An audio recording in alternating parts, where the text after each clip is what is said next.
internet, and welcome to episode 13 of the Unnamed Games podcast. My name's Craig, and I'm your host for this week, as per usual. And with me, I have Mr. Alan Longfangs Howlett. How are you, mate? I'm great, and good evening to everybody. Episode number 13. Let's hope it goes well. Yes, mate. It's asking for trouble, really, isn't it? And we have Mr. Ratley Ratster. Evening. Oh, evening, my man. And last but not least, Mr. Philip Thompson. How are you, bud? Good evening, ladies and gentlemen. I'm fine. Thank you very much. Great stuff, mate. Great stuff. We've got some good stuff to talk about this week. Some little bits about Cyberpunk Street Date. Also some stuff around the apparent performance gap between the Series X and the PS5. And also some scalpers getting their comeuppance. We're going to do a little bit of a talking point. And then, of course, we'll be on for a quiz. But this week, it's going to be one of the Alan Super Quizzes. So I'm sure everybody will be looking forward to that. But first off, I just want to touch in with everybody and see how things are going. So, Alan, what have you been up to this week, bud? Mostly sitting in a room staring into space, counting down the minutes till Cyberpunk comes out next week. But when I haven't been doing that, and I have been avoiding Twitter for one of the reasons we're going to be talking about later on. But yeah, wait. Before you say it, let me guess. You sit in a dark room, counting down the minutes till you can play Ark. Thanks, Phil. This is actually the benchmark of how good a game is, how long before I end up drifting back to Ark.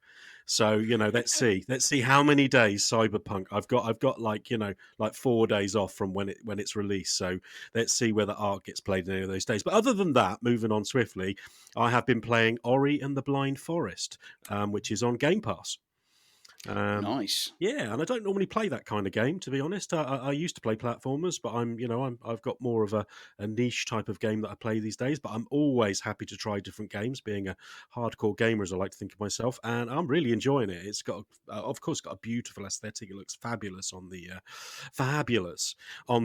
Series X, but it's really good fun. I'm about 4 or 5 hours into it, but really, really enjoying it. Beautiful game. Love it.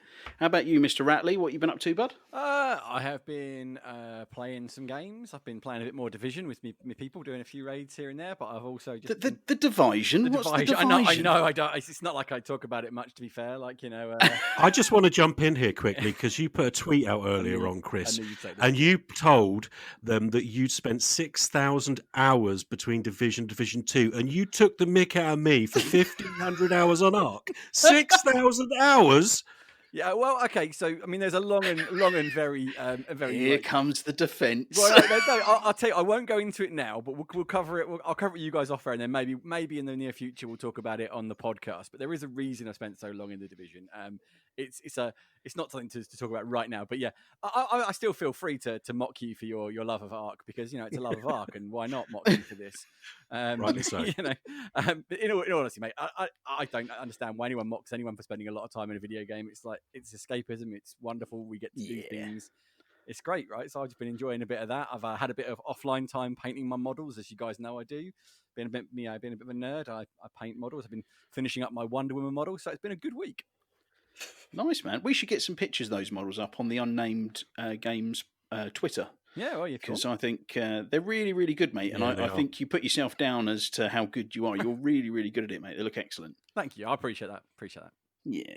And Mr. Phil, what have you been up to, mate? I know what you've been up to because you told me the other night, but you can tell everyone else. Hello, Mr. Phil. Are you there? He's muted himself like a plonker. There we go. Rookie mistake. There's the level of professionalism we've come to know and love of the Unnamed Games podcast. I'll be honest, I was actually going to Google what crimes you got awarded 6,000 hours worth of punishment for, just to relate that to Ratley, but I put it into Google and then it came up about Jehovah's Witnesses, so I thought that was a bit of a risky subject, so we shall move. I thought you were just getting all the swearing out of your sister, mate, so I didn't have to bleep it. Maybe. What have I been doing this week? That was the question we moved back to, though. I have played a little bit of Destiny. Not too much, but a little bit. And then I've spent quite a significant amount of time playing Resident Evil 3, the remastered version, actually. And you know what? I've been really enjoying playing it. I liked 2, but it was a little slow paced for me, and eventually I just got kind of bored before I finished it. Bearing in mind that's not a long game; it's only like 20 hours anyway. But yeah, it just got a bit slow for me, and I didn't really enjoy it. But Resident Evil 3 seems to have a nice, faster pace to it, and you get like an extra dodge move in there that keeps things sort of moving quickly. And that Nemesis is complete. See, I paused, so don't do it, Phil. Bleep for me. I just paused. The Nemesis is.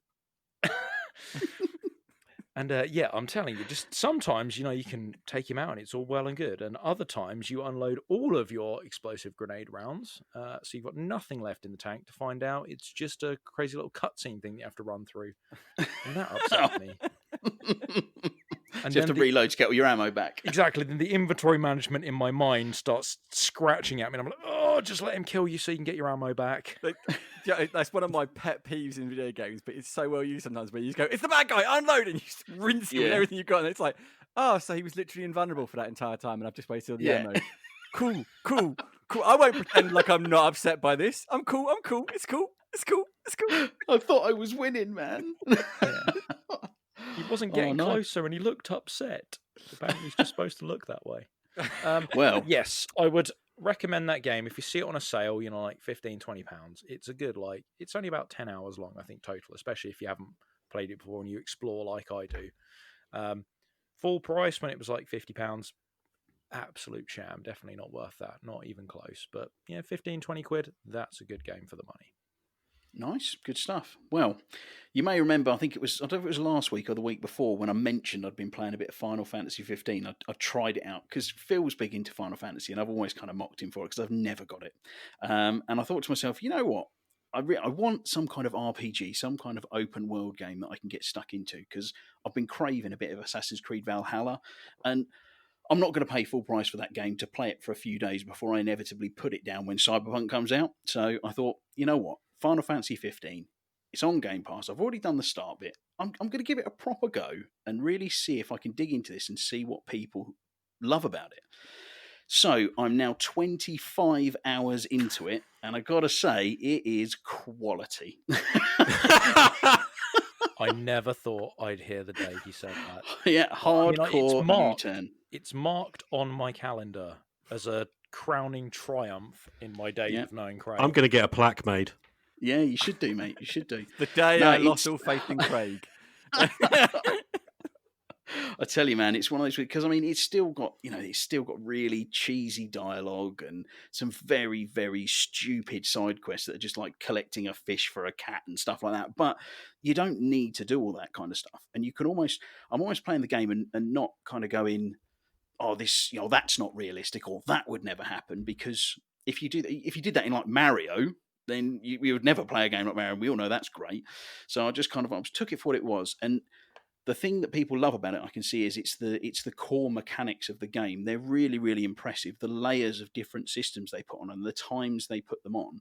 And once you get into the combat system on 15, it's really, really good once you put the time in, put the effort in to play it. But I can see why a lot of people get turned off because it's really like a high barrier to entry for it for me. But yeah, big U-turn for me, quality game. So there you go. Shocking. You won't be playing that in 3 days. Yeah, no. I should be finished. I think I'm on the last level now. I've gone to like the final city or somewhere. Obviously, I won't say in case people ever want to play it. But I think Phil knows roughly where I am. And we did discuss. You said you were chapter 10, I think, chapter 9, chapter 10. Yes, I think I'm chapter 14 or something, I think. Oh, yes. Yeah, that is the end of it. The world is dark. Cool. That's all I shall say. Sweet. Well, moving on then. So, some stuff been going on this week. Those scalpers are at it again, boys. They are. Those rascals. Yeah. Boots. They are. Our favourite team. What are they called? Is it Crep Chief Notify? Is that what they're called? That's not what Phil calls them. Yeah. But Craig will spend a long time bleeping it out if I repeat that again. Yeah. Let's not do that again. Just store it all up and you can have a blurt after we stop recording, mate. Okay. But yeah, no, they've been bragging that their members had secured over 1,000 Xbox Series X units from large UK retailer. But then, unfortunately, they appear to have been cancelled. Oh dear. What a shame. Sweet justice, I think. What do you reckon, Ratley? I mean, it's that one of those beautiful swift karma moments, isn't it? You know, like, we got over 1,000 Xbox Series X. Nah, mate. It's just like, nope. You know, there's a certain karmic quality to it. I mean, again, we talked about this last week, so we don't want to take too long on it. Like, as Alan said, they're not doing anything necessarily illegal. It's just very sort of scummy. And the way they're what I don't like about them is it's just like, buy one, make a quick buck on it, cool.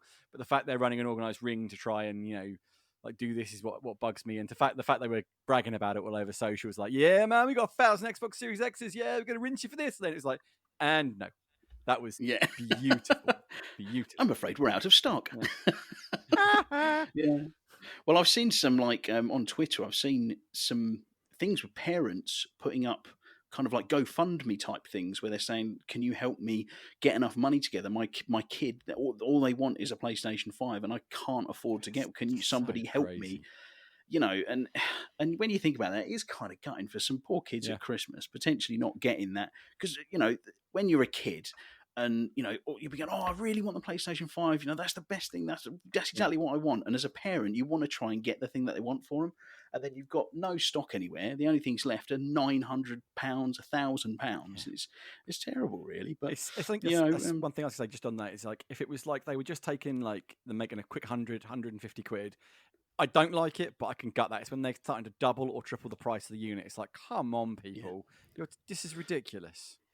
Yeah, it's blown well over the actual value of the product. It's just ridiculous. Yeah, definitely, mate. Yeah, what do you think, Alan? I'm curious, actually. Do we know if those pre-orders were cancelled because there wasn't any stock, or because the retailer was actually taking ownership of that and saying, you know what, we know what these guys are, we know what they're doing, and we're going to cancel their order? Well, because this ties into what I said last week, isn't it? It's like there needs to be more accountability for the retailers. At the end of the day, yes, they are only interested in making money, but this is not a great market. You know, when they're buying up all the stock, and they did the same with the next gen GFX cards as well. Yeah, and they bought so much of the stock that everything literally sold out immediately, and no actual real customers could actually buy the product. That's not good for the market. So I'm really interested to know if the retailer actually was proactive in this case. Do you know, Chris? So from what I understand about it, and I don't know for definite because they're not going to 100% say we cancel them, it looks like there was some form of system error. Now, whether that was a system error reporting they had stock, or whether they're just using that as a cover to say we just cancelled all the orders because all these people were rinsing them off properly. It might also have been a system error, some are theorising, that allow people to cart multiple items. So you're only supposed to be able to buy one of each system. And the rumour was that these Crep Chief Notify guys have found a workaround to get like 5 in a cart and buy 5 at once. And so the rumor is that they cancelled them all like on the button because they didn't have any. So unfortunately, this had the negative effect of actual legitimate customers who'd managed to get one in their cart also got them cancelled. So we don't know at the minute whether it was a full on they had no stock and they cancelled because they didn't have the stock, or whether they were wise to what was going on and cancelled it essentially. So in the article, I was just going to read, it says, thanks to the publicity surrounding the claim, Bleep realised what was going on and has now cancelled the orders after what is described as a technical error with the website. Yeah. See, that's really good news. It does say I won't say the name of the retailer. Well, I think it's fair to say that name of that retailer, mate. If they did that, I'd be quite happy to give them it's very. They had a strict one console per account policy, and the bots were getting around it, and they basically realised after the publicity and went, yep, cancel all those. We can see which ones have done it, and they just cancelled them all. Well, they definitely need to be called out in the positive then. Well done, Very, because a lot more of the retailers want to do this same thing. Yeah. You know, at the end of the day, it's about your customers, not just about making money. And I'm so impressed with them that they were so proactive on this and said, you know what, we've seen a problem, we've identified the issue, we've resolved that issue, and we've cancelled their orders. That's what needs to happen more and more across more of the retailers. So well done, Very. Yeah, no, good shout there, mate, I reckon. Yeah, and I mean, I think you touched on it briefly about the new NVIDIA graphics cards. I think it was a 3060 that's come out. And I know, well, there's two PC gamers here, me and Phil. Phil, you were thinking of getting one of those cards, weren't you? Not a 3060, no. No, it's a 3080, wasn't it? I was going to go for a 3080, but then they've also announced there's going to be a 3080 Ti with 20 gigabytes of graphics memory instead of 10. And there were sort of some rumours around suggesting that 10 gigabytes of graphics memory wasn't enough with the way games were going. So I have decided to hold off on spunking any money on that. So have you tried to look at stock and stuff, or? Mostly just out of curiosity, I had a look on the launch day, and yeah, I mean, I can't remember what time it was they said it was launched, but I looked within 15 minutes of the launch time, and it's just nowhere had them. I checked like the usual overclockers, Amazon, Scan, Currys, just because, you know, why not? And yeah, everywhere was literally just out of stock. So I'm guessing again, it's the scalping's got out of hand with the bots. They've just bought them all up. So yeah, I basically looked on eBay, and like literally they were sold within 3 minutes. Within 5 minutes they were on there, and they were coming in at basically like double the price, which if I remember, for 3060 your retail price is anywhere from sort of £380 upwards, and they were literally putting them straight on at £800, which is just absolutely ridiculous. Yeah. Sucks, man. Madness. Yeah, I don't know. As soon as a new piece of tech comes out, particularly when we're all sort of stuck at home, I think they're taking advantage. I mean, I think Rattler, you said one of your mates was trying to get hold of these on the launch day, wasn't he? Yeah, actually, it was a bit of the inspiration for this whole piece, I think. But we'll talk about the graphics cards anyway. I think we started chatting about it in the group, and it led to that. He was telling me, you know, he was on a load of sites and he was watching them. I think he was on Scan actually, and he said Scan were gone in like under 7 minutes. Like they just started reporting they'd run out of stock, but it was quicker than that from what you were saying.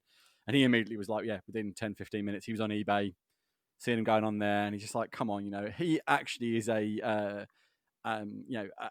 computer guy by trade. I'm not going to say all the things he does, but he's very, very smart man. He was like, had I known it was going to be like this, I'd have written my own bot. And I'm like, it's pretty much what you've got to do to secure this tech, right? That's the crazy thing about it, is like, that's the only way if you're in the know to do this. But he's had a point saying he's got friends who work in graphics, in 3D rendering and 3D CAD stuff. And these things are essential to their business. And for them to carry on, they're not going to pay you over it. So aside from the consumer us gamers, there are people getting really hurt by this in their professional life. You know, it's just utterly ridiculous. There can't be a better way to do this.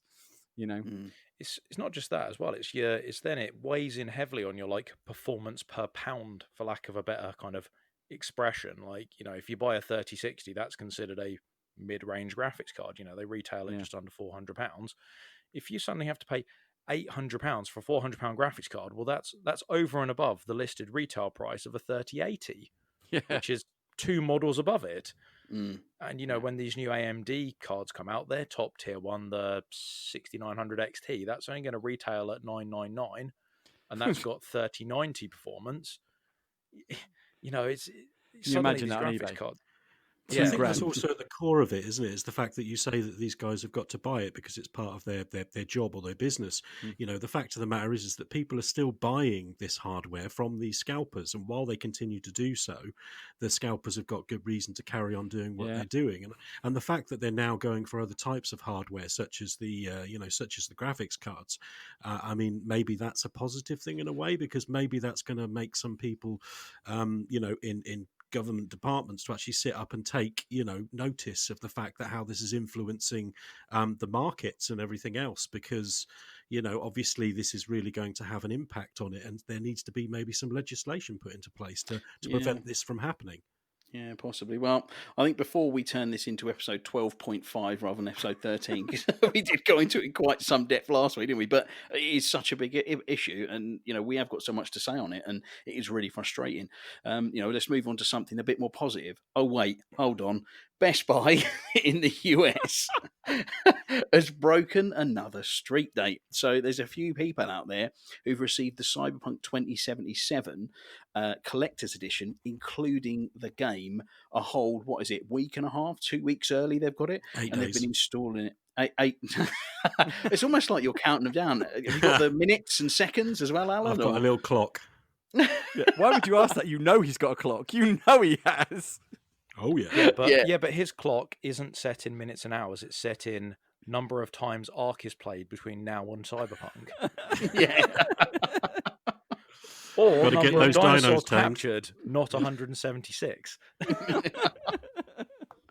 I mean, but, you know, there's, it's frustrating again for people to know that game is out there somewhere, people are playing it, and then you've got to be doubly careful to avoid any kind of spoilers and stuff.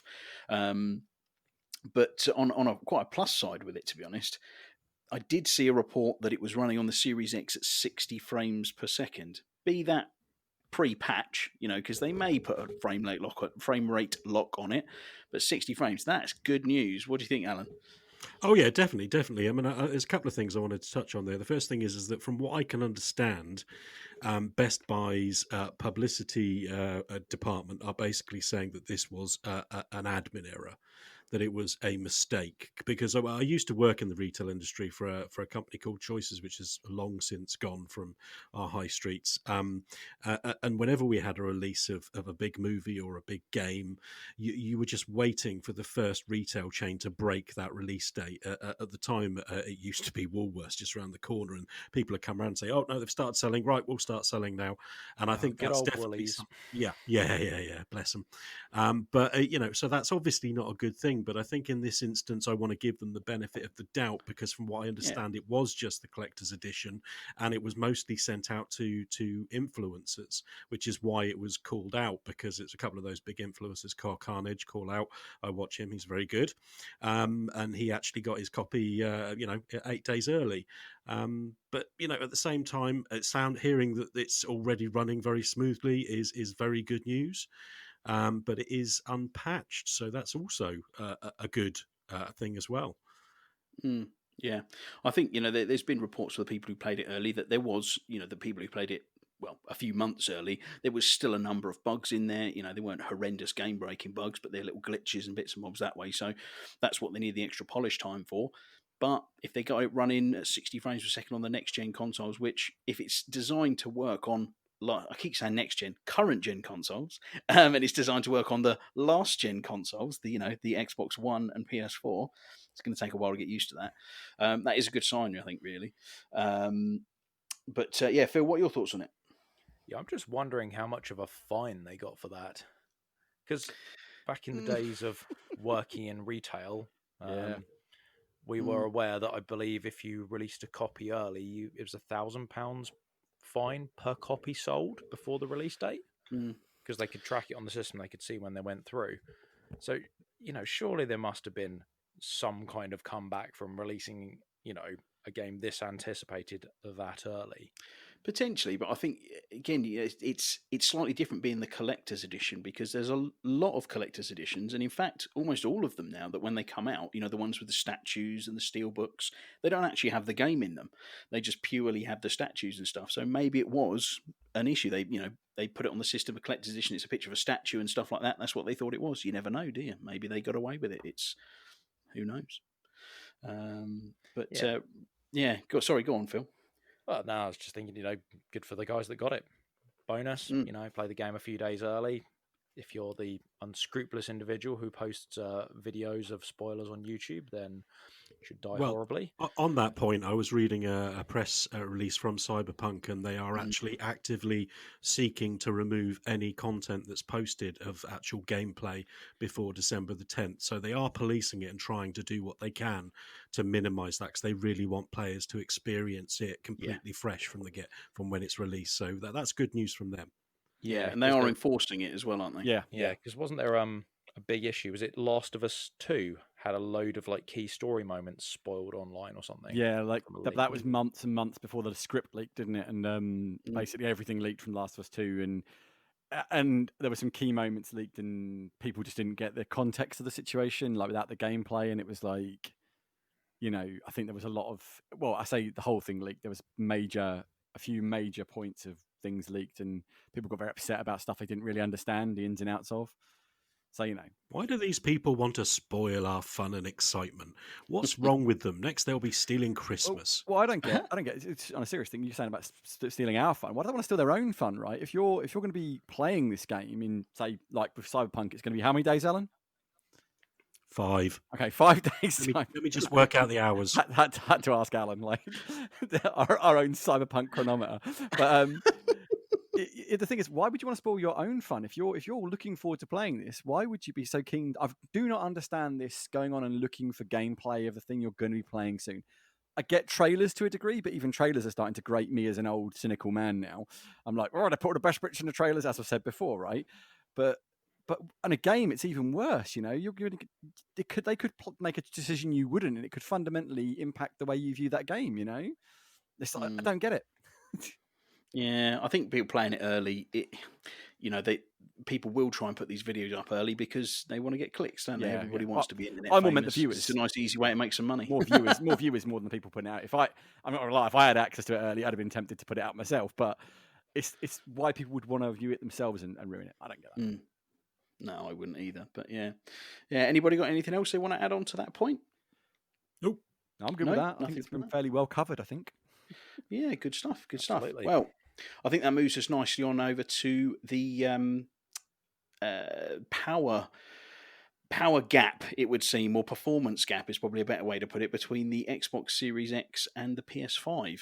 Early specs that came out, the Xbox Series X had the clear power advantage, more teraflops, and faster processors, all of the shebang. But then we're starting to get into a few games, and we're starting to see the PS5 outperforming the Series X. And I wanted to get your guys' thoughts on that. I was going to go over to Phil first, as he's a big graphics man, PC gamer. What are your thoughts on the whole situation? Yeah, I was surprised initially, actually, because generally more power is better. I wonder if it's. I mean, there was an article we read where they'd said that the dev kits for the PS5 were out for a long time ahead of the Xbox dev kits. So I wonder if maybe that extra time kind of polishing and optimizing for the PS5 has really paid off in the case of this, which I think is a really interesting kind of potential there. The other thing I kind of wondered and went down the route is the PS5 kind of takes a different approach to the Xbox and the way it works. So they're going for much higher clock speeds and using a variable clock rate on the GPU and the CPU. And I wonder whether, because these games are effectively like multi-generation, like because they're PS4, PS5, Xbox One, Xbox Series X, and then PC side of it as well. I wonder whether... Don't forget our friend Stadia. And our friend Stadia. Yes, how could I forget Stadia? I wonder whether, because it's, like with PC gaming, like the game scales depending on the settings you pick, so you can turn the shadows up or the shadows down. I wonder whether, because the PS5 has that variable clock rate, it's able to ramp up the clock rate to smooth out the bits where maybe the Series X's fixed clock rate is seeing a dip. It could also be that much faster hard drive that maybe the dips we're seeing in the frame rate in the Series X is where it's having to load in an asset off the SSD, and the PS5's advantage in the SSD loading speed is what's smoothing out the difference in the frame rates. Potentially. I mean, I know I saw a piece about, it was specifically on Dirt 5, I believe, in a particular settings mode. Don't ask me which one it was. I can't remember specifically. It was on Digital Foundry, I think. And there was a clumps of grass that on the same mode on the PS5 versus the Xbox Series X, the grass was there on the PS5, but it wasn't there on the Series X, and things like that. The developers actually came back and said that was a programming issue, so it was something that they were patching out, and that kind of leads back to your initial point where you said about, is it just because the PS5 dev kits were out there early? So it could have been that, and could have been that. Developers just didn't have as much time. Yeah, could have also been like, I'm saying where they're optimizing the settings on there and changing the view distance and things like that. Maybe somewhere in there's a setting that they'd done in Dirt 5 that they hadn't used in the PS5 version, for example, and that's what caused things to appear. Maybe they used a different foliage density or something to increase that frame rate, because they were obviously targeting the 120 frames, weren't they, with Dirt 5? Yeah. So maybe I think it's just that's what the developer said. So I was, I think there's probably some credence in that, considering they made the game. But I know they said they patched it out, but I wonder if it's like their patch out was, oops, we forgot to turn this setting back on. Possibly. And it was just something as simple as that caused the issue. Yeah, it could be. Yeah, go on, Alan. What's your thoughts on the situation? My thoughts are, I had a feeling that was coming. I mean, I've watched the Digital Foundry videos on Watch Dogs and on Dirt, and we're calling out some differences that are so tiny, and I find it so sad. We're back in the day when you had games like Assassin's Creed Unity come out with scary faces. That's a real issue. But when you've got 1 pixel per less, than between the consoles, and they're calling that out, saying, well, one's performing less than the other one. I mean, it's just, why can't we just enjoy these games? I mean, every game I've played so far has looked much better than it did before on my previous console. And the frame rates are better. I mean, they've just updated Valhalla, which seems to be one of the key titles that a lot of people are focusing on, looking for every tiny, minute problem, every tiny bit of screen tear. And don't get me wrong, there was some considerable screen tear before the update, but now we've had the update, it looks a lot better. But I've been playing it for, a couple of weeks now, and apart from a couple of very minor issues, it looks absolutely stonking gorgeous on my TV. And I'm not sat there with a magnifying glass going, oh, it's got 2 less pixels than the PS5. This is rubbish! It's so sad and so depressing. And I know it's a talking point, guys, but can't we just enjoy the games? They look better than they did before. That's enough for me. Yeah, that's... Sadly, I think you're in the minority when it comes to these articles. No, I think we're just reading those articles are, isn't it? And that's what everybody seems to be focusing on, instead of just focusing on whether the games are actually good or not. It's like trying to find every minute slight thing that's different. And don't get me wrong, there is some credence to the story where, the PS5 dev kits went out. I believe it's nearly twice as long, 12 months for the PS5 and 5 to 6 months for the Xbox. And of course that's going to have an impact. But I'm sorry, I'm just not seeing all these problems aren't major. They're very small issues, and they're being bigged up so much in a desperate attempt to make one console appear better than the other. And let's give it some time. It's ammunition in the console war. That's purely what it is. Yeah, because people who are die-hard fans of one console or the other are going to look for those tiny little things so they can say to their friend that's got the other one, well, my console does this and your console isn't as good because it only does this. And it's, it happens, doesn't it? Sorry, Phil, I cut you off there. No, it's fine, man. I was going to say also, kind of Sony and Microsoft's fault. Microsoft are, banging the drum saying we've got the most powerful console ever made, and Sony are going, well, we've got the fastest console ever made. They're throwing petrol on the fire. You've got to expect this kind of outcome, this kind of, very detailed analysis of what these products are outputting. If you're making these claims, you've got to expect people to try and test them. Yeah, you need to put your money where your mouth is. What's been your experience, Ratley, on the next gen games you've played and this situation? I mean, I'm a lot with Alan on this. I think that there's a lot of like the good work that Digital Foundry have done in analysing these games and spotting and finding bugs, like for example the screen tear issues with Valhalla on the Series X, or the foliage issue on Dirt 5, and there's a few others from previous games, in PlayStation history and Xbox history, where they've identified real bugs and gone, this seems to be an issue. I mean, there was an issue with the Devil May Cry patch for next generation as well, and they found them and gone, look guys, do you know your game is doing this essentially, but it's on a public forum. And of course then all the toxic fanboys flood in and go and that's exactly what they sound like. Yeah, they do, right? They're proper mouth breathers, let's face it. They're glob monsters. I've got very little respect for anyone who just wants to tear it down to my frame rate is bigger than your frame rate. Don't get me wrong, if you're in PC Master Race, it's all about that, but you should know that walking into PC Master Race, right? The whole point is you can spec it to the nines, but even then that annoys me. It's like, great, you can play at 400 frames per second. I don't care. I've been quite happy at 30 or 60 frames per second, because as Alan, I want to enjoy the game, and the game I enjoy is the game I enjoy, regardless of the great example of this is with the First Division. Loads of people tell me, why are you still playing Division? That game's awful. That's rubbish. Why are you playing Division, mate? And I was like, because I like it. I enjoy it. Yeah. Strange that. I'm going to spend time in the game I enjoy, instead of you trying to tell me that I have to play a game I don't enjoy, which in most cases was Destiny. I'm not saying Destiny is a bad game. It was never my cup of tea, right? But as you rightly said, it's ammo in a console war, and this console war is petty as hell, man. It really gets me down that gamers can't just be gamers and be happy when one console gets a really great exclusive. And yeah, it annoys me when I can't play that exclusive because I haven't got the money to fork out for both necessarily. But by the same token, cool. Those guys who do get that exclusive are going to have a great time with it. It's so silly to be so invested in my plastic box is better than your plastic box because I spent my money on this and I want to feel right. It's like, look, we'll all of us are going to make a mistake at some point or other with the product we buy. Whether that is we buy a Xbox Series X and it's naff, or if we buy a PlayStation 5 and it's naff, that will happen. there are, I'd like to think when we talk about this stuff, we talk about it somewhat objectively. Now, don't get me wrong, we are Xbox gamers first and foremost, so there is always going to be an inherent bias in what we say to a degree. I think all of us have been around long enough and are old enough and smart enough to know that fanning the flames of this console war is petty, stupid, and doesn't benefit anybody. So I wish that Digital Foundry could be left to do the work they do in a more positive environment, because as we talked about before, you were talking about the developers of Cyberpunk getting death threats for delaying the game.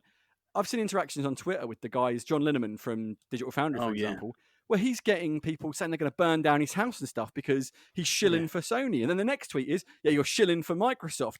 You're always trying to prove Sony wrong. It's like, come on, guys. Like, these are human beings you're interacting with. They're doing a job which he's actually actively said he doesn't enjoy because it just fuels this narrative.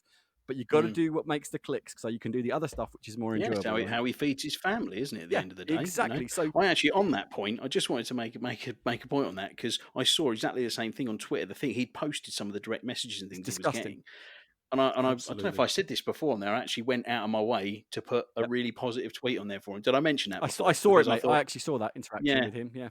Yeah. I was just like, mate, I love what you do. It's really, really good. Screw those guys who are sending that stuff. Don't worry about it, man. You're doing great. Keep going. And it's just nice to do a bit of yin and yang on the positivity against all the negativity on the web, isn't it? Sorry, carry on. Threatening to burn down someone's house because they marked your plastic box as less performance than someone else's plastic box. What the actual Phil insert moment here, is going on with these people? It's so... What the Phil? Yeah, what the Phil, right? It is infuriating. It's sad, now, isn't it? And we just need to take these things for what they are. They're bug finding, they are analysing, and they are reporting on stuff, which often is just to say, look, there's something wrong here. Like the amount of times they've said with Series X, something's not quite right here. They're not saying this is a bad machine. They're saying, look, something feels a little off, something feels a little wrong. They know full well that the power delta is weird at the minute, and that they're kind of the wrong way around. But they've said numerous times, and I think it's fairly obvious, this isn't going to be a whitewash in any direction on this console generation. We are not going to see one box devastate the other box, because they're both so evenly matched in so many ways. We are going to see various things perform various different ways in various places, and we just need to get used to it and all calm the Phil down. Yeah. And what the Phil t-shirts will be available in the merch shop from next week. When we get a merch shop. Phil. 176. What the Phil? I love it. We can silhouette of a catchphrases Stegosaurus behind it, yeah. Yeah. Or perhaps maybe a little cartoon Alan riding a T-Rex. That better be a big T-Rex. Anyway, it'll be a rant over. T-Rex. No, mate, it's good to have a rant. I think, though, you should talk about Digital Foundry. I think of anything I've watched on the internet, on YouTube, I think they're probably the most objective channel I've ever seen. They just literally pick up the facts and report them. That's all they do. There is no bias one way or the other at all. They're just into the tech of it, and I like watching those videos because it is quite nice to see. Sometimes they'll say, potentially what the best mode is to play it on, or they do bits with different TVs and the best ways to set up your TVs and things like that. And I have got to say, I've noticed the biggest thing for me with these new consoles has been the games that I've been playing. So the back compat stuff that's now been pushed up to 60 frames a second. And it's really absolutely transformed several games. I mean, the Final Fantasy game, 15 game I was playing, again, the reason I picked up to start playing it again was because it's one of the better performing back compat games. I mean, it loads, you can fast travel right the way across the map in about, 4 or 5 seconds. Yeah. And the game runs not enough time to make a coffee. That's not, no. And it's silky smooth at 60 frames a second. Same with Ghost Recon Breakpoint. We were playing that, Phil, weren't we, the other day? Yeah, we were badly playing it, but we we died a lot. Yeah. We were trying to be super stealthy Sam Fishers, weren't we, Phil? It was not going well. I think the first time we went in, I went up to stab someone and ended up not stabbing them. They turned around and shot me in the face. The second time we went, Phil tried to snipe a guy in a watchtower and shot the beam above his head and alerted everybody. Then the parachuting incident where we tried to paraglide in and I crashed into the cliff and you didn't deploy the parachute. Yeah, I just fell off a cliff. It was a crack team. It took us about 3 hours to get through a 20-minute I want a piece of that action. I could be as good as that. Yeah, I feel I fit in this crack team. We need to do it together because we did so bad at this mission. It was a night mission. Okay, by the time we finished it, it was daylight. Yeah. have The you? important thing is, we did it so badly as well. We ended up having to kill everybody and just walk out. Yeah. That's like me playing Hitman. Yeah. That's like my Hitman run. I was going to say stealth. Yeah, what's stealth? I'm just going to shoot until everyone's dead. Quality stuff, right? Cool. Well, I think that's it for the news this week. I think what we'll do is we'll take a little break there, and then we'll come back. We've got a question from one of our regular listeners. Then we've got a talking point, and it will be time for the game. See you in a bit, guys. Bye. I will turn Gotham into an icy graveyard. Then I will pull Batman's heart from his body and feel it freeze in my hands. Hello, everybody, and welcome back.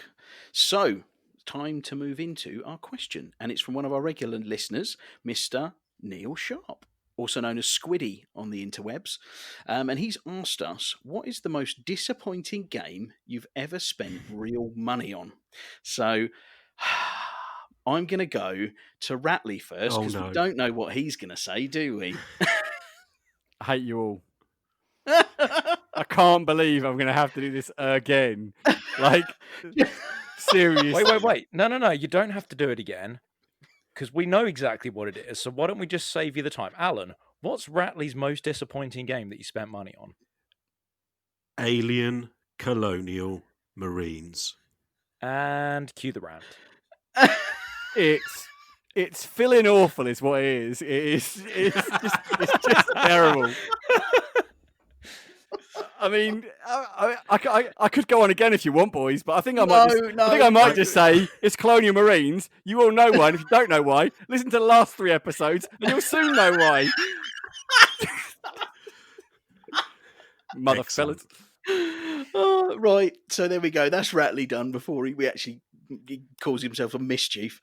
We're going to go over to Alan now. Go on, Alan. I'm gonna go for quite an obvious one that's been quite high profile over the last couple of years, and it's going to be Fallout 76. Just to give some context to this, I mean, I've played. I didn't play New Vegas, but I played Fallout 3 and Fallout 4 to death. And one of my good friends, who's been on the podcast before, Julian Ritzimer, we were so excited about this. This was a Fallout we could play together. We'd always talked about Fallout 4 when we were telling each other stories about what we were doing. And then we could play this game, and some of the trailers came out. And yet, I mean, it wasn't looking next gen or anything, but it looked nice. But just this whole thought of being able to play like Fallout 4 together was just this wonderful nirvana that we couldn't imagine. And then it came out. And everything you imagined wasn't true. Yeah. So this wonderful nirvana you imagined wasn't true. In fact, I believe that's the sound that actually the Xbox made when it finished downloading. I thought it was weird at the time. But I mean, don't get me wrong. They've worked.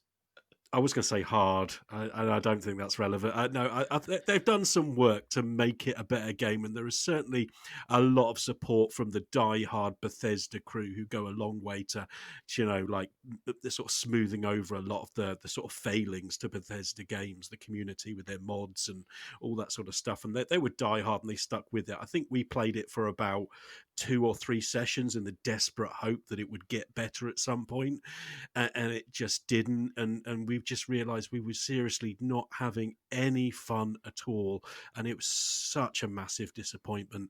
And we've gone back a couple more times, and we actually, I believe it was me and you, Craig, wasn't it? Yeah, it was. Yeah. Well, Jules, it was we all jumped on, Phil as well. Yeah, all 4 of us. Yeah, it was when they did the magnificent Wastelanders update. Yeah, I had a magnificent cliffside house. I was very pleased with that. Exactly, I mean, and there was some fun to be had. I still didn't find it dragging me in so much so, like Ark.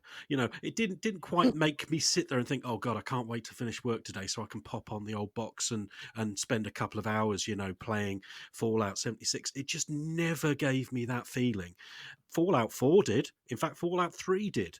But Fallout 76, it just never really got me. And I could go on and on about all the other failings that Bethesda had towards this game.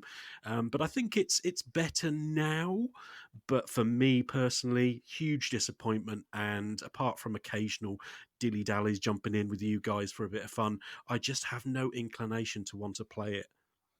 Oh, Yeah, it's gone permanently from my hard drive. Yeah, I Never think to it return. started life as a Fallout 4 multiplayer mod, I believe, didn't it? And they sort of took a lot on a life of its own. I think it should have probably remained as a Fallout 4 multiplayer mod because it might have actually been quite fun then, just as a little bolt-on extra. Yeah. But yeah, well, mine. I'm going to do me first. Phil, you can wait till last because I don't know. I just want to do mine next. Is I'm okay with that.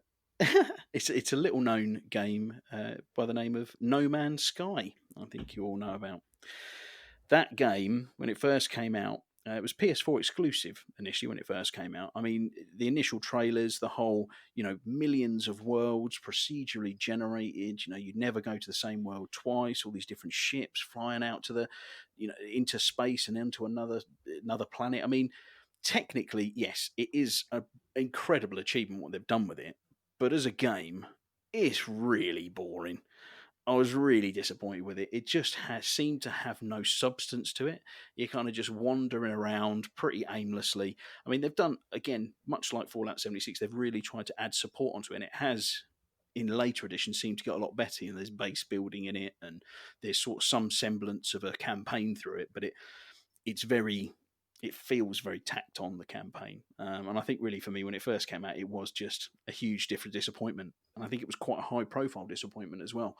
I think that was it Sean Murray, the guy who was the lead programmer, got a lot of hate online because of that game. I think it's overpromised a little bit. It's the Peter Molyneux syndrome, isn't it? Yes. He promised way too much, and they just found that they couldn't deliver. However, I did put a couple of 100 hours into that game after the base building came out. You know what I'm like, sucker for building games and stuff like that.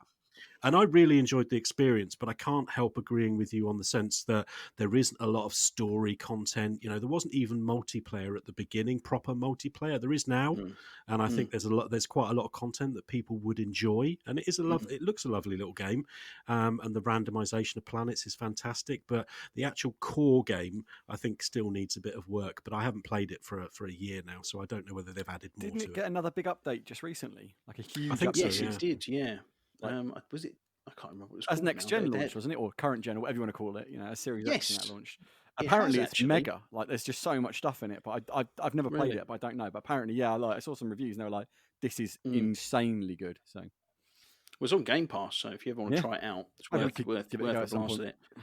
Yeah, I think I'll have to. I'd never write a game off completely and never go back to it. If a developer's going to put a load of time into it and make a difference, there's many games that have been great successes. Well, Division 1, something very close to your heart, Ratley, when that game first came out. I mean, I really enjoyed playing through the campaign, but the end game was pretty naff and nothing to it.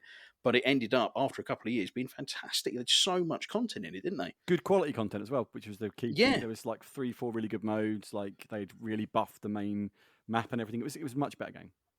Yeah, and there's a whole talking point about games being released before they're actually really finished. Yeah.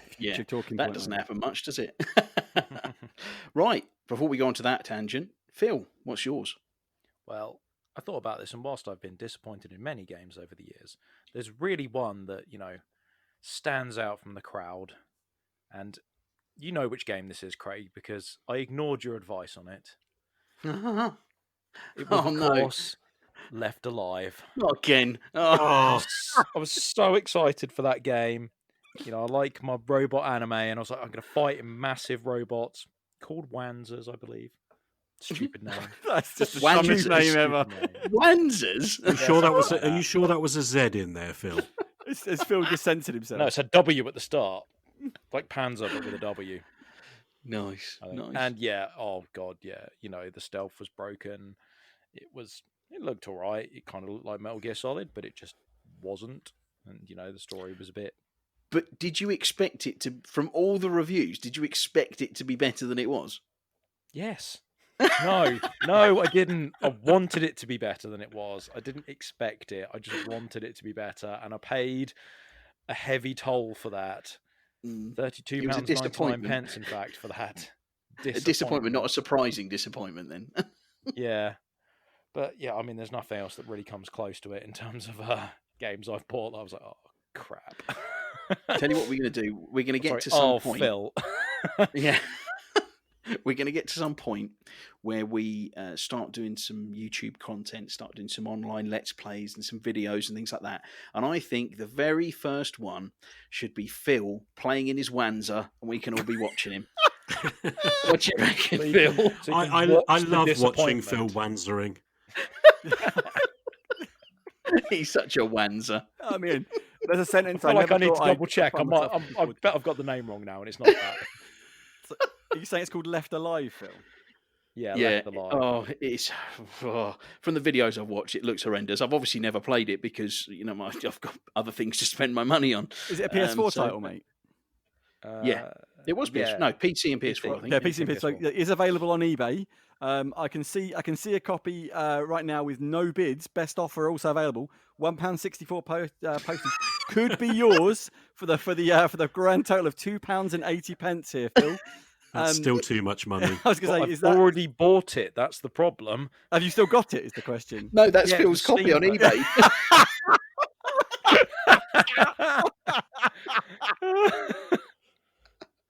Yeah, I'm not buying it back. No, it was a digital copy. That was what makes it even worse. Oh, no resale, mate. Oh dear. Oh dear. Oh dear. Well, thank you very much, Neil, for that quality question. It's always nice exploring into our mistakes of the past. Thanks for that, buddy. But I think we'll move straight on to the talking point. So this week, our talking point is from Mr. Ratley, and he pulled it out of his field, didn't you, Ratley? Yeah, totally. He pulled it out of his fill. Obviously, there was some pretty sad news recently. On a more serious note, that David Prowse, obviously who played Darth Vader, sadly passing away. He'd had a good innings though, but it's always sad to see an icon like that go. But it had Ratley thinking, didn't it, Ratley? Did you want to give us a bit about your talking point? Yeah, I mean, it was just I was sitting here thinking about stuff we could potentially discuss and etc. etc. And I was flicking through a news feed, and along came the news yet again. David Prowse, had gone, and I was like, it made me sad for a second. And I was like, you know what? He's going to be remembered forever because he portrayed like possibly the most iconic villain of all time in movies, right? It's arguable, and I know that there'll be fights about this, but it got me thinking, like, if we could come up with it, is there a Vader of video game villains? And if there is, who do you think it would be and why? Or is there an actual absence of any truly legendary video game villains, but we have like a surplus of iconic heroes? Maybe, I don't know. So let's throw it out to the floor. Who wants to kick it off? I think we go with Alan first. I reckon. Now that you've worded it that way, I'm not quite sure that mine stands up to the test, but it is a villain in a video game that I really, really enjoyed. And before I go on, I would just like to say to the listeners, if you haven't played BioShock Infinite, there will be spoilers in the next couple of minutes while I yammer on. So please jump forward till after I've finished if you don't want the story ruined for you. So in the game, it's obviously the third installment in the IP of BioShock, and you go to the city of Columbia and you play a character called Booker DeWitt. Your main protagonist in this is basically the founder and leader of Columbia, the floating city, a guy called Zachary Hale Comstock. And it's not so much that he kind of stands out as this big bad who's sort of like so overpowering and all that. It's more the story. I really love the story in BioShock Infinite. I think it's an absolutely genius story, and essentially breaking it down with going to every single detail. Basically, Booker DeWitt and Zachary Hale Comstock are essentially the same person from alternate realities, and Zachary steals Booker DeWitt's child and raises her as his own. There's a lot more to it, an awful lot more to it. But as you go through the story and you start getting this information and you meet up with this girl called Elizabeth, and at first, because you start off with losing your memory as the protagonist, Booker DeWitt, and you don't realise that you've got like the initials AD tattooed on your hand, and that's your daughter that was taken by Zachary Hell Comstock. And it's just this wonderful amalgamation and sort of like crossing over story of learning that this guy that eventually you end up killing is you, but in an alternate reality. And then I'm not going to spoil the ending. I'm definitely not going to talk about that, the baptism scene. But the fact of the matter is that I just got to the end of that, and it's kind of like I'm sitting there going, wow. And it's like, it's kind of conflicting because you're not, even though they're not the same person, they are the same person in alternate realities. And you're kind of like, so not only are you playing the good guy, but you're also kind of the bad guy in a sense. So it's kind of that story and the way that it's told within that game that really just wowed me. And I think that really kind of upped that character of Zachary Hale Comstock for me as as the villain and the bad guy in that game.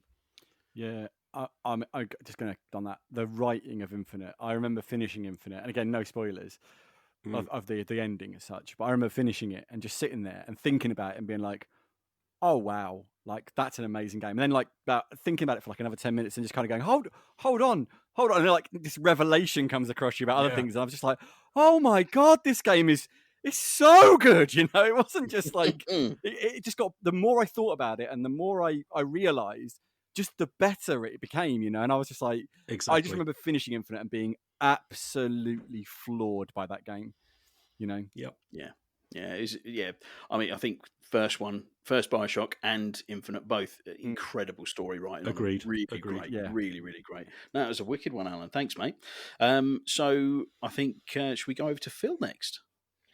Okay, yeah, I'll go next. So I struggled with this one. I was thinking about, iconic bad guys, and there was a few that kind of popped into my head that I kind of enjoyed. For example, like Sephiroth from Final Fantasy VII. Mm-hmm. He's a good villain. Everybody knows the name, even if you haven't played the game, you still know him. Know the name. Don't really know anything about him, but not heard. Well, name. Once you finish 15, maybe the bug will take you. No, that's never going to happen. And then I kind of thought, I was like, oh, and then who else did I enjoy it? And I thought about Handsome Jack, and I thought I really enjoyed him as a bad guy. Like, he was hilarious. Him and his pony butt stallion. But again, iconic for that game. Yes, I was thinking, it needs to be more out the bounds of that. One game perhaps doesn't constitute an iconic villain. Was my thinking. So then I sort of pivoted a little bit, and my next kind of thought process then kind of went into Liquid Snake from the original Metal Gear. Obviously, he's the bad guy all the way through, and then, he dies at the end, and then lives on through his arm stitched onto Ocelot and makes a reappearance in Metal Gear 4. And I thought, well, nice. Technically he's, a couple of games, and he's a bad guy. Bad dude. He's a bad mother filler. He is. But then particularly with my recent playthrough of Resident Evil, it circled me round to one villain that I thought stood out for me because he's effectively in 5 games, and that is Albert Wesker. He is very much a bad dude because he's basically like superhuman by the end of the game, like superhuman strength, speed, looks like a proper badass as well. And like in the first game, he's almost like you think he's on your side because he's leading the original Stars team with like Jill and Chris. And then it turns out he's a double agent for Umbrella. Ooh, and he's a bad guy. And then sort of later in the games, he splits away from Umbrella and does his own thing. And he makes sort of appearances in Resident Evil 2, Resident Evil 3, Resident Evil 4. And then he kind of makes a big resurgence in 5 because he's on his own, end of the world process because he's sort of been mutated by research and part of like the T virus and stuff like that. And he basically thinks that he just needs to wipe out the world because he is the future. And yeah, you have to stop him from releasing a virus that's going to wipe out humanity, and it basically takes you, many bullets and basically a volcano to kill him eventually. Just, nice. He's a badass. But, I was thinking like, he's in effectively 1 to 5 of the Resident Evil games, and that doesn't make you an iconic villain because you keep reappearing in a game. I don't know what does. That's a good shout, mate. That is a good shout. Yeah, I think, it's again, Resident Evils have never really been massive on my list. I think I had Resident Evil 1 on the PlayStation 1, played a bit of it. I got bored of it very quickly. The only one I really enjoyed and actually finished was number 5, which isn't by all accounts, a standard Resident Evil game, so I'm told. But I don't really know these villains and the names of the characters and stuff. But Albert Wesker, I know that name. So it is definitely, I think, it got a bit of video game iconic status. Did you want to go next, Ratley, or do you want me to do mine next? You go next, mate. I'll bring up the rear. Okay, mate. Lovely. I think it was really difficult to think with something like this because Vader's obviously got a number of years on the video game industry. I think if we're at this point in 40 years, and we're talking about iconic villains, we might be in a position where we've got a Vader of the video game world. But I think it's just such a young industry at the moment. You can't get anywhere near it. So I did think about Handsome Jack, much like you did, Phil, just because he was love or hate that game. He was a quality villain. He was just for the comedy value. Villain. Yeah, he was really cool. Really probably the best character in that game, I think, with him and Claptrap. Yeah, he's a villain you wanted to hate. But yeah, he's just brilliant. Yeah, but then I moved on to again, one of my favourite series, and Mass Effect, and particularly yes, the enemies themselves are across all three games in the Reapers, but particularly in number one was with Sovereign. The actual Reaper, again, I would say spoilers, but it's an old game. Mate, Statute of Limitations is up on all of the Yeah. games we're talking about now. If I you haven't think so. played them by now, you probably won't. To be fair, like to Yeah, Alan, you're just to be missing fair to out. Alan, that one he was about to drop would have been like that is like you might as well just not bother with the game because it's such a pivotal Yeah. moment. Totally. That's a bit like hearing somebody's going to go and watch what's that one with Sixth Sense. Yeah. Yeah. And just before they go, you go, oh, he's I've had that. I had that done to me. I'll tell you a story about that later. But yeah, Sovereign. The kind of revelation in the game that this ship that one of the enemies was flying around was actually a being itself. Its ominous size and the pure evil of it to wipe out all organic life in the galaxy. I think it was a cracking villain, very, very cool. And much like Vader, didn't say a huge amount. It was just an ominous presence. So that's my one. No, I Nice. like. I was going to say Mass Effect was. I think I often talk to people about Mass Effect. And I think there's a couple of moments in Mass Effect where I say that it sold itself to me in a way that it cemented itself as like I was going to love this game forever. And one of them is the first time you meet Sovereign, and there's a line he has which I've always liked. I used to have a T-shirt with part of it on from BioWare, and it just says you exist because we allow it, and you will end because we demand it. And I just remember that point going, oh, it's just like and yeah, that was definitely thing. And I think talking about the Mass Effect ones, my iconic bad guy would have been the Elusive Man from Mass Effect 2 and 3. And because I'm going to go a little bit like different way with this because I was really got thinking about this when I actually wrote the question. I was like, yeah, you know what, this is actually really interesting. And I wondered if we have all these heroes, like we've got a plethora of heroes. And I wonder if it's because of the nature of the medium as much as anything as to why we have more heroes than we do, like iconic heroes than we do iconic villains. And I know there's still a lot of iconic heroes in cinema, but you tend to remember the villains a lot more. Whereas when we talk about video games, as a rule, most people will talk about the heroes they love to play, whether it's Master Chief or whoever, Link and all this kind of stuff.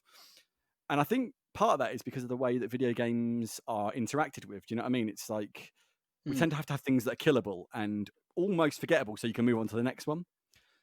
But I think there's that element of you need to elevate them sometimes. And I think story-based games are where that generally happens. So if you look at almost all of this has been a narrative in a way, like Resident Evil has a long-term narrative. And, BioShock is, as we've discussed already, an absolute masterpiece of storytelling. I mean, that revelation that Alan talked about earlier, which I won't drop in again now because obviously we're past the spoilers limitation here for Alan's bit, is absolutely astounding in of that moment.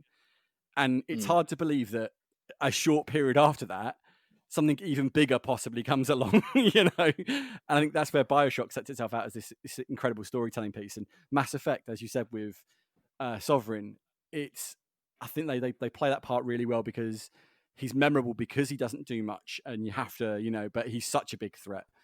And it brings you onto the bigger threat. And then you have this guy who I think why I would go for the Elusive Man over Sovereign is he's more shades of grey. Like it starts off, when you're introduced to him, he's introduced as Cerberus. And if you've played the first game, Cerberus are a very shady organization that come up in a lot of the side quests and they're very bad dudes. and no one likes them, and they are the bad guys. They're a terrorist organisation, really, Oh, aren't they? but they're a bit more than that. They're a bit more. What's the word? I can't think of the right word for it. But they're a bit more than just terrorists. They're very, very, very, very, very bad dudes. And moving on from that, then you get introduced to it, and you're kind of thrown into them at the beginning of Mass Effect 2. Spoilers, and you can choose how to respond to that as the way you play that game. But the elusive man then starts to come across as very charming, and you've got it all wrong. We're not these bad guys. We're trying to do this. We see this as the threat, etc. And we know this thing is the real threat. And he's then presented as a guy who's willing to support you when no one else is. So he's actually he's on your side. The side of wanting to rid the galaxy of the threat of the Reapers. And then by the end of 3, yes, you present with this guy who's helped them progress their agenda. Now to only realize at the end potentially that he's got it all horribly wrong. And it's what makes him an interesting villain to me. And I think there's that's reflected really, or a great reflection of like Vader's character as well. Vader is presented as, in the first episode, is a very menacing figure. Let's not kill ourselves, but he doesn't say that much or do that much necessarily. He's just imposing. We get learn a lot more about him in the second film, which gives us a massive shade of grey to him, especially the revelation in the second film, right? And then at the end of the trilogy, he's sitting there going, "I've got this all wrong, haven't I?" And I think that's what makes Vader as interesting, as iconic as he is. He's not just a blunt instrument. He's got more to him. I think that's why I like the elusive man. I thought, but it really got me thinking, like, is it just the medium that prevents us having these iconic bad guys? Is it just the fact that we have to be having these easily killable, easily forgettable enemies to move on to the next setup? I mean, I don't know if you guys have any thoughts on that kind of stuff. I know it's a little bit like, whoa, look at this. It's a bit deep. Yeah. Well, I totally get what you're saying there, because if you played a game, take Hitman, for example, Agent 47 is the main protagonist of the game, but he's not a hero. He's not a good guy. He's a murderer. Do you know what I mean? He's a hired killer. But, it's just from our perspective. So he is the hero of that game, going to do these missions and things. Yeah, and again, there's lots of layers of shades of grey in it. But I think if you had a game where you played as a character who was a pure evil, you'd like to hope that you wouldn't be able to relate to that character. And that would make it probably not as enjoyable, wouldn't it? But I mean, it's more of the villains we face. Do they have to be more forgettable? Because otherwise, you get too attached to them, and you can't make those kind of calls. Do you know what I mean? And plus, because a film is, you can't control the outcome of a film. A film is set for you. You just have to see where it goes. Is that kind of a thing you think is an issue inherently with video games? Will we forever lack these iconic villains because they have to be kind of offed? So yeah, I think that's a really good point. So one I'd consider bringing up then, what about Trevor from GTA 5? I mean, there's a bit in there where you literally have to torture a dude as Trevor. And it's very dark and sadistic. Very uncomfortable. Yeah. And I think almost like, that's where you're playing the villain, and it's dark. It's not good. But, if it's the other side and you had to kill this really iconic, dark, charismatic villain, it'd be quite difficult for people. This is my point. You don't want to finish playing a game and you feel really bad because there's such a shade of grey in there that you could have not been the bad guy from whatever perspective. You'd be like, I feel a bit crap after finishing the game.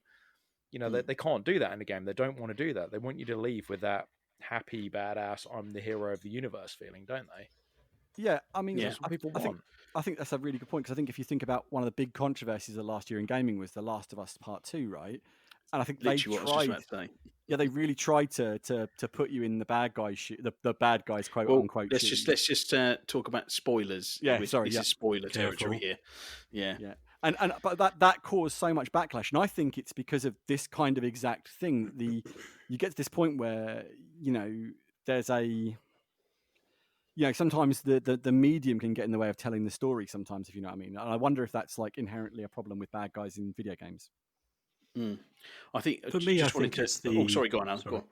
I was going to say it's the structure, isn't it? I mean, at the end of the day, what you're doing in a video game is you're directly interacting, and there has to be an end point. But does that end point necessarily have to be a bad guy? Now, that's very interesting to do in a movie, to have a main protagonist, and the kind of structure of a lot of these movies, action movies and things like that. There's a clear hero and a clear bad guy, and then there's an objective which way or the other, and then you get to the end because you're rooting for the good guy. And there are very few movies where you're rooting for the bad guy. There are some. Whereas a computer game, it's about choice and it's about getting to the same place, but it's very much story driven. And that's why I think I'm more attracted to games where you get that choice. And it can be really hard. You play a game like Skyrim or something like, where you get choices on dialogue options, and invariably you end up being nice to people all the time. I've started games like that where I try to be the Phil, and try and be really, really rude to people and take all the money and everything else, and it hinders you more than it helps you. It's a little harsh, Alan. I think he was using your name as a sensory mechanic more than using you as an example, Phil. Yeah, I wasn't using it as an example. It was a swear word. I just wanted to make that perfectly clear that I'm not going around taking old lady dinner money or something like that. Stealing candy from children. Yeah, I know what you do at the weekend, Phil. But yeah, I think it's inherently about how you interact with that media that really makes that difference. And I still think there's room for iconic bad guys within that. But invariably, you do have this structure. And I'm thinking in my mind right now, I'm thinking about Dark Souls. I got to the end of Dark Souls and the bad guy at the end was actually one of the easiest bad guys to kill. And there were some iconic bad guys on the bosses on the way there that for me were far more memorable than the actual guy at the end. And I think that's inherently something to do with, kind of the peaks and troughs of taking you through that kind of game sort of like story and getting you to that end point. I don't know. I don't have all the answers. That's your prize in Dark Souls, at one easy boss fight at the end. You win an easy boss fight. I just wanted to very quickly, because you touched on Last of Us 2, and for anybody who's listening who hasn't played it and thinks they might play it, just skip forward 30 seconds. It's not heavy spoilers, but I know none of you guys have played it, and again, this is very light spoilery. It's the game, the way that it's created is very much like a movie, and I think that's what makes it so incredible, is the two characters. Halfway through the game, you're playing as one character with the other character as evil. The second half of the game, you're playing as the evil, in the inverted commas, character, and the original character you're playing is the evil one. Yeah. And it just gets to the end, and effectively what it's telling you is that this revenge is pointless. Nobody wins through it. And that's what makes it so incredible when you play through it. It's really, very, very good.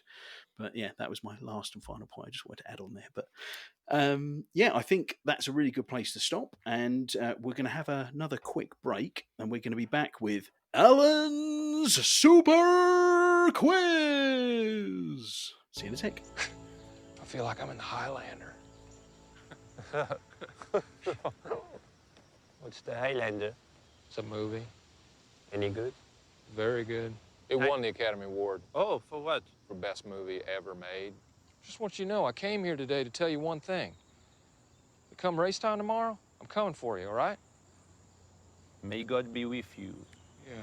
Because although today I am friendly, tomorrow will be more. Hello, everybody, and welcome back. It's time for the quiz. So I'm going to hand you over to our quiz master, Mr. Alan Longfangs Howlett. Hello. Okay, thank you, Craig. So, time to amp it up a bit. So, it's time to check your geek credentials, chaps. So this week I've been trawling IMDb, looking at some of the top science fiction movies over the years, some of which are my personal favourites. So for the quiz this week, I'll be reading you the movie descriptions as written in IMDb. And hopefully you'll be able to guess the films. Now, I don't think you guys will have too much trouble. However, certain films will not be included because the description makes it way too obvious. I'm looking at you, Star Wars. Not because they're not classics, but I should warn you there will be a couple of wild cards in there which are movies I really love, which you may not know and may test your sci-fi. If Aliens is in this, Alan, I'm going to drive over to you now the lockdown's over and slap you because you've done that for Bradley. I can't possibly comment on that.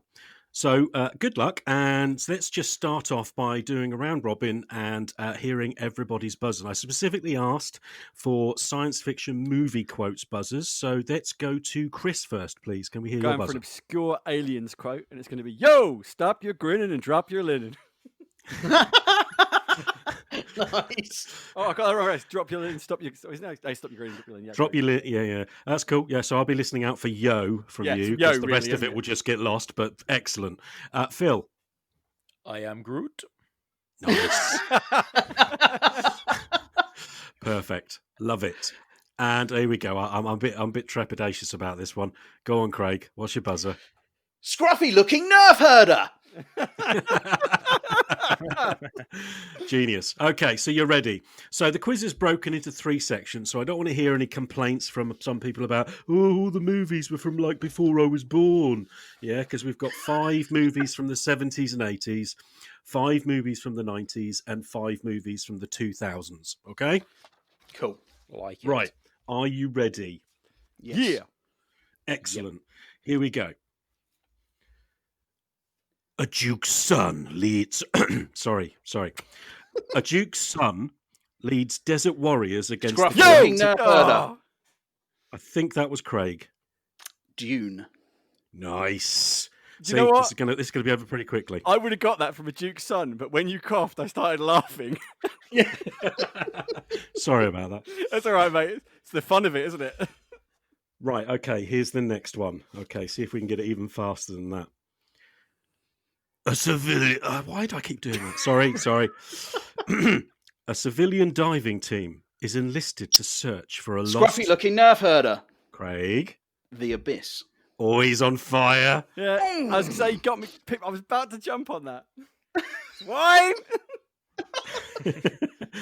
So Just just shouldn't about- pump for people at home, is it? just about Chris is not going to cut the mustard. I I'm know, afraid. he's on it, mate. I can't compete with this Okay. speed. Okay, here we go. So, right, here's the third one. Are you ready? Right. After a space merchant vessel receives an unknown transmission as a distress Yo! call- Stop your grin and drop your linen. Right, Lee, I believe that might be Alien. you asked bang on. Oh, nice. I'm struggling here. I'm not getting these quick enough. Okay. So this is Phil failing abysmally at the geek test. So this was me last week. I just sat there in silence going, yep. Just going to sit here. I'm just going to pretend no one... I'm going to fade into the background and pretend no one notices me. Okay. You listening? Okay, here's the fourth one. Okay, remember, 70s and 80s movies. 2 high school nerds use a computer Yo! program. Scruffy Drop looking your nerf linen. Drop herder. your linen. Go for it, Riley. Weird science. That's good. Yeah, we did actually talk about that. Was it last We week did, or the yeah. week before? It was last week, yeah. That must have Okay. been close, that one. That was close, That man. was You very close, but I'm afraid the yo kind of That's fair cancels enough. everything out. So you're going to have to be Oh, loud right. if you're trying to get over that. That's fine, I'm ready. Hold on. Right, okay. The last film from the 70s and 80s, okay? A star pilot and his sidekick must come to the rescue of a princess. Scruffy Yo! looking nerf herder. Craig? Spaceballs. Yeah! Get in, Oh, my you boy. swine! So, after the 70s and 80s, we have Craig on 3 points, and we have Chris on 2 points, with Phil yet to start. I'm Okay. just going to play the whole "It's Not in My Era." We're- That's what I'm going for. That is not Solid. a good response, Phil. As a solid geek, you should have watched every film all the way back to Forbidden Planet Oh, Forbidden Planet, what a movie. or Metropolis. I mean, come on, seriously. Anyway, moving on. We are now moving forward to the decade of the 90s, which I believe was the happy decade. Or was very happy for me anyway. A lot of clubbing. Moving on. Okay, so where are we going to start? We're going to start this one. Okay. The aliens are coming, and their goal is to invade and destroy Earth. I am Groot. Fight. Phil? Mars Attacks. I'm afraid not. Scruffy looking nerf herder. Craig? Independence Day. Boom! Yeah, boy. Nice. I was going to guess at Mars Attacks, to be fair, Phil. I thought it was a really good shout.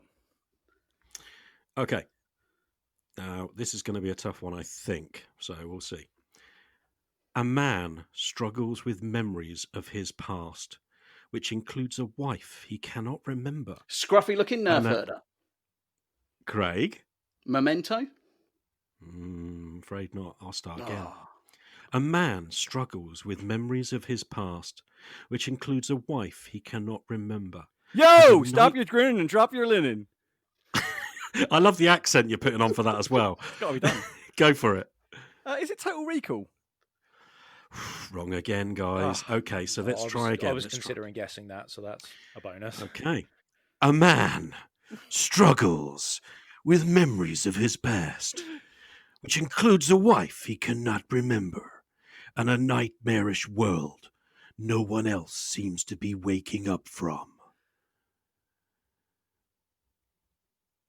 Oh, man. Any ideas? Oh, this is Joe. I could kind of picture it. I just can't place it. Okay, so in this eventuality, what I've done is I've listed the 4 top actors, and I will read them slowly from 4th to the 1st. Okay?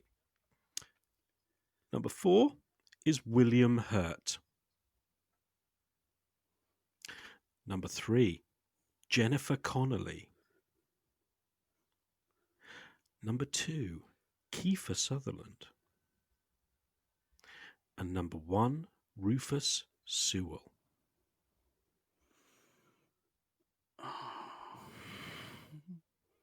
No, man.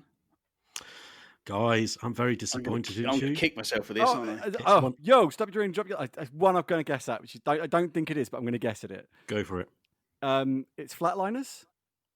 No, it's not. No, that's 4 medical students who actually was going to do that one. Yeah, but I was kind of like, it's the only thing I think with Kiefer Sutherland. And I was like, This is a film that I absolutely love, and I don't think clearly it's not got enough love. And it is a film with what's his name from The Crystal Maze, O'Brien in as well.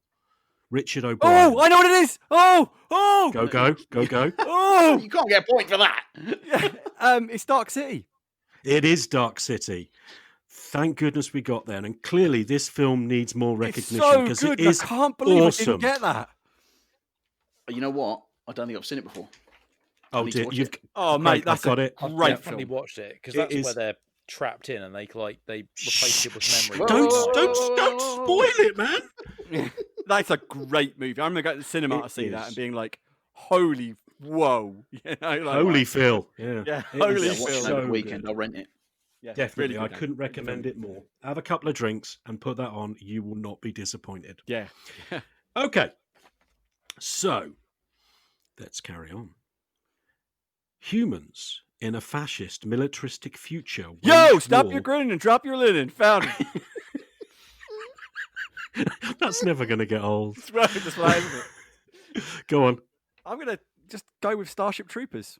Boom! Oh, mate, nice. Good shout.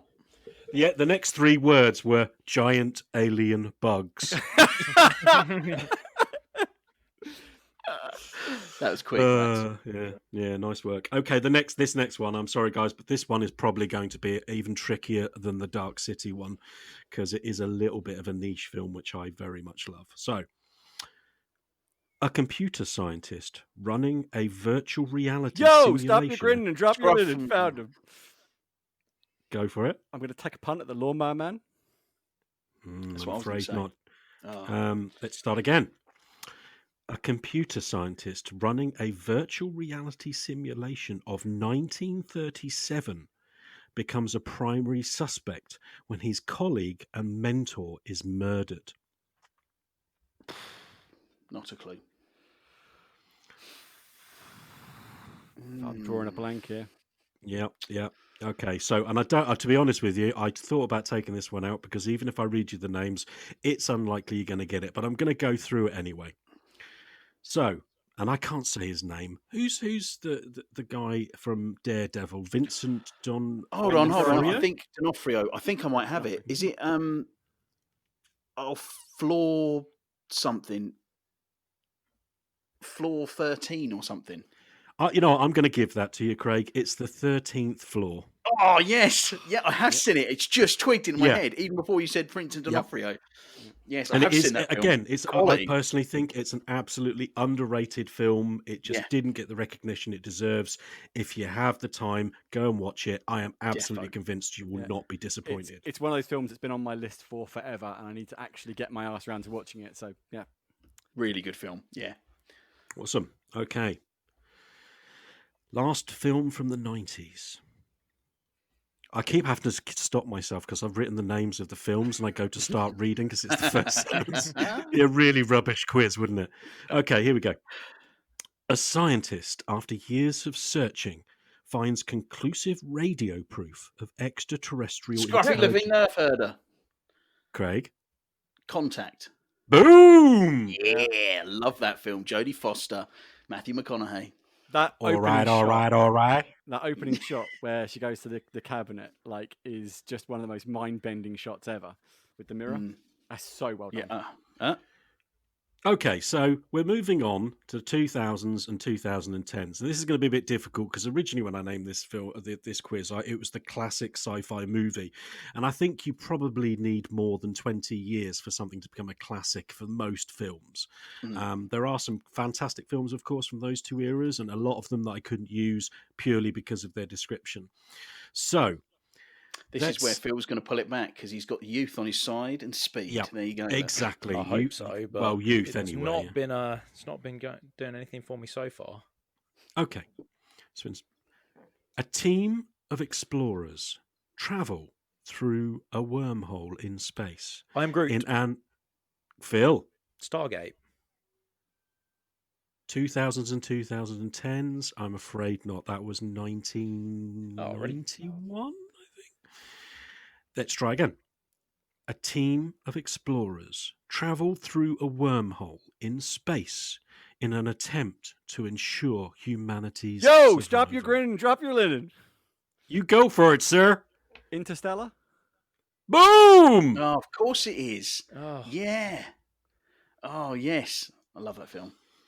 Right. So, More McConaughey, isn't it? number two. Yeah. All right. I've got to stop doing that. I can't help myself. Yeah. Right, okay. Number two. A biologist signs up for a dangerous secret expedition into a mysterious zone where the laws of nature... Scruffy looking Nerf Herder. I think that was Craig. Annihilation. It is. Yeah. Yeah. Okay. Number three. Following clues to the origin of mankind, a team finds a structure on a distant moon, but they soon realize they are not alone.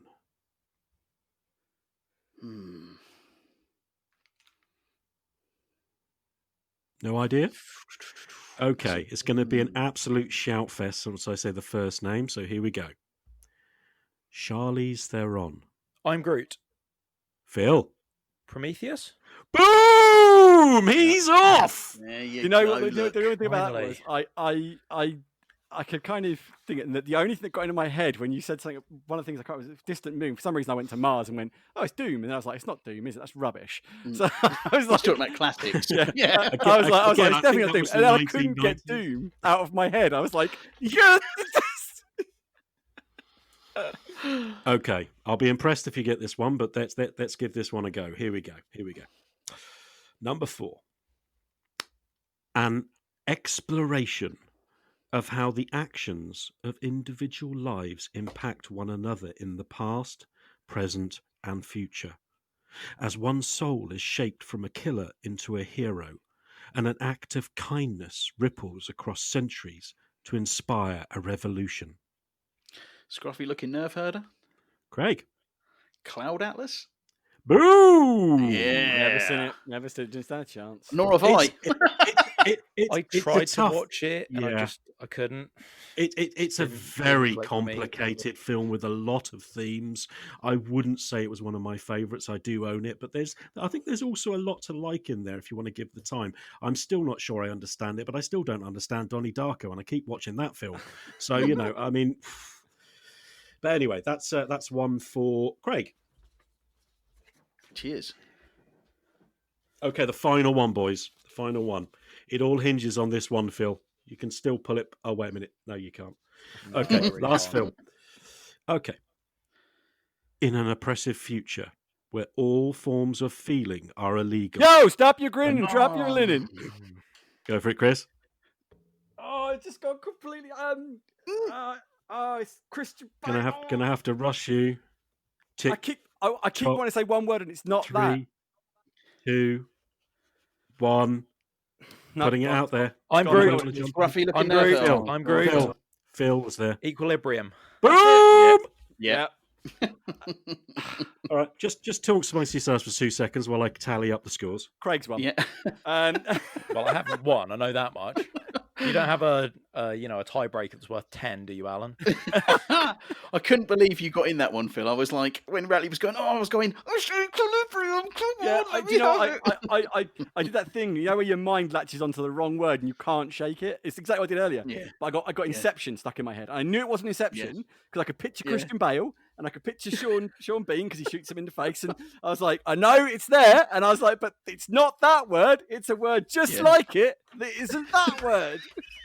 I'm gonna jump in there because I have to say, I mean, I like the film and everything else, but the fighting style that they picked is absolutely blooming stupid. I'm gonna stand still in the middle of a room and nobody's gonna be able to hit me. Great, that really works. I mean, it looks cool, but it's stupid. Yeah, there's some cool moments in it. Like there are some cool moments in it. So, I don't think this is any revelation to any of you boys, but in third place, Phil, with 2 points. Well played, Phil. Wasn't it also called Gun Carter? Gun Carter was the name of martial arts. Yes, it was the Gun Carter. You are correct, Phil. I thought it was Gun Fu. Sorry. Don't interrupt the host while he's giving out the scores. Sorry. Second place, Chris with 6 points. But in first place, showing his age, Craig with 8 points. Well played, sir. Well played. Yeah, Well he done, comes out of the man. corner Well done. swinging, baby. Comes out of the corner swinging. And this is why we don't let you play. Oh, that was a quality, mate. And I enjoyed that one. That was really I good. enjoyed that. That was good. I Yeah, enjoyed that fingers too, on the actually, buzzer. even though I Yeah. failed miserably. Just give me Quality a bunch stuff. of movies to watch that from the 80s. Right. Well, I think that'll probably do for this evening, and we'll start to wrap it up there, and we'll get the Phil out of here. So that's a bye from me. It's a bye from Phil. Phil, you! It's a bye from Alan. 5 days, man! It's 5 days! And it'll be a bye from Ratley, last place, because then at least I can easily cut out when he screams into the microphone. Game over, man. Game over. Bye. Bye! Bye.